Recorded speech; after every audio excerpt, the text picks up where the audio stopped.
in a country called British Guyana, capital city Georgetown. David was born in Georgetown. In Hatfield Street? Hatfield Street. Georgetown is a city that they built, the Dutch force built it and called it Stabroek.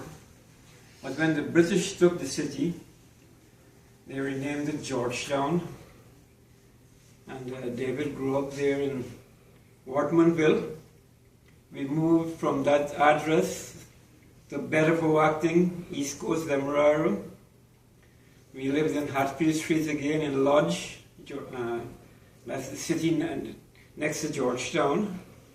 We moved to East Street, and then we moved to Thomas Street, all in Georgetown. And there David met his love, and got married and raised his children. And he lived in Norton Street. But when David was about 4 or 5 years old, we went to spend an August vacation in Pomeroon. That's where his elder brothers were born. And as we disembarked from the bus and we were going down to get in a boat in the Pomeroon River, the Pomeroon River was like 300 yards wide. And as David got onto the stelling, what we call a stelling, you would call it a pier or a wharf, and he looked at that river, and he turned back and started to walk towards the market. And I said, David, where are you going? And he said, I am not going there. I said, don't be afraid, come, Morris and I will take you. And we took him onto that pier, and he pulled away from us. He said, I am not going there. So I said, why, David? And David said, I'm going to fall into the gutter.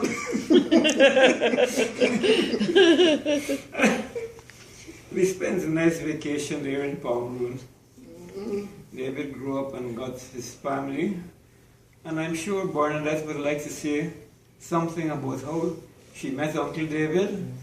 And Uncle David was the best uncle she ever had. Well, when I was a little girl, and Uncle David and Auntie Doreen were living with, and he had the 2 little boys, Mark and Wayne, I pretty much got adopted by Uncle David, so I would stay over at their house maybe for months, I'm thinking, because I can't remember everything, but I remember sleeping there, spending a lot of time, and Auntie Doreen adopted me. So I spent a lot of time over there, and I remember Uncle David as a very loving dad, where he would play with us, Mark, Wayne, and myself. Every night before we go to bed, he would play with us and have us laughing a lot and running around the house, and that was my fond memories of him. And then when Trisha was born, they got that girl that they always wanted, so I didn't spend as much time over there, but I just remember a joyous childhood playing with Uncle David, Mark, and Wayne, and then helping Auntie Doreen with Trisha as a baby, helping feed her and stuff like that. And I remember Auntie Doreen painting my fingernails for the first time, and she's always fixing my hair and making me pretty. So I loved growing up with them in Norton Street.